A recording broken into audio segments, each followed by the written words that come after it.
ഒരു Raffaello cake ഉണ്ടാക്കി നോക്കുമ്പോൾ ബാക്കി വന്ന കുറച്ച് ഡെസിക്കേറ്റഡ് കോക്കനട്ടാണ് കേട്ടോ ഇത്. അപ്പോൾ ഇത് വെച്ച് എന്ത് ചെയ്യുന്ന ആലോചിച്ച് നമുക്ക് കിട്ടിയ ഒരു ഐഡിയ ആണ് കുറച്ച് കോക്കനട്ട് കുക്കീസ് ഉണ്ടാക്കുക എന്നുള്ളത്.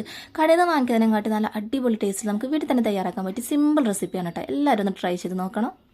ആദ്യം തന്നെ 50 ഗ്രാം ബട്ടർ എടുത്ത് മെൽറ്റ് ചെയ്തെടുക്കുക. അതിലേക്ക് ഒരു 3/4 കപ്പ് പൊടിച്ച പഞ്ചസാര, ഒരു എഗ്ഗ്, 1/2 ടീസ്പൂൺ വാനില എസൻസ് ഇത്രയും ഒഴിച്ച് നന്നായി മിക്സ് ചെയ്തെടുക്കുക.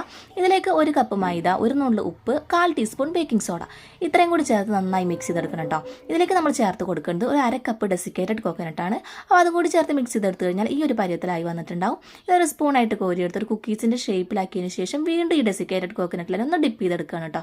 മുഴുവനായിട്ട് ഇങ്ങനെ ചെയ്തെടുത്തതിന് ശേഷം ഒരു ബേക്കിംഗ് ട്രേയിൽ വെച്ചിട്ട് ഒരു 180 ഡിഗ്രിയിൽ 20 അല്ലെങ്കിൽ 30 മിനിറ്റോളം ബേക്ക് ചെയ്തെടുക്കുക. അപ്പോൾ ഇതിൻ്റെ സെൻട്രലായിട്ട് ഞാൻ കുറച്ച് ചോക്ലേറ്റ് ചോപ്പ് ചെയ്തതും കൂടി വെച്ച് കൊടുക്കണം കേട്ടോ. അങ്ങനെയും കൂടി ചെയ്താൽ നല്ല അടിപൊളി ടേസ്റ്റ് ആയിരിക്കും. അപ്പോൾ നല്ല അടിപൊളി കുക്കീസ് റെഡി ആയിട്ടുണ്ട് കേട്ടോ. അപ്പോൾ ഇതിൻ്റെ ഫുള്ളായിട്ടുള്ള വീഡിയോ നമ്മുടെ ചാനലിൽ അപ്ലോഡ് ചെയ്തിട്ടുണ്ട്. അപ്പോൾ എല്ലാവരും ഒന്ന് കയറി ചെക്ക് ചെയ്ത് നോക്കുക കേട്ടോ. അതുപോലെ വീഡിയോ ഇഷ്ടപ്പെട്ട് കഴിഞ്ഞാൽ എല്ലാവരും സബ്സ്ക്രൈബ് ചെയ്യുക.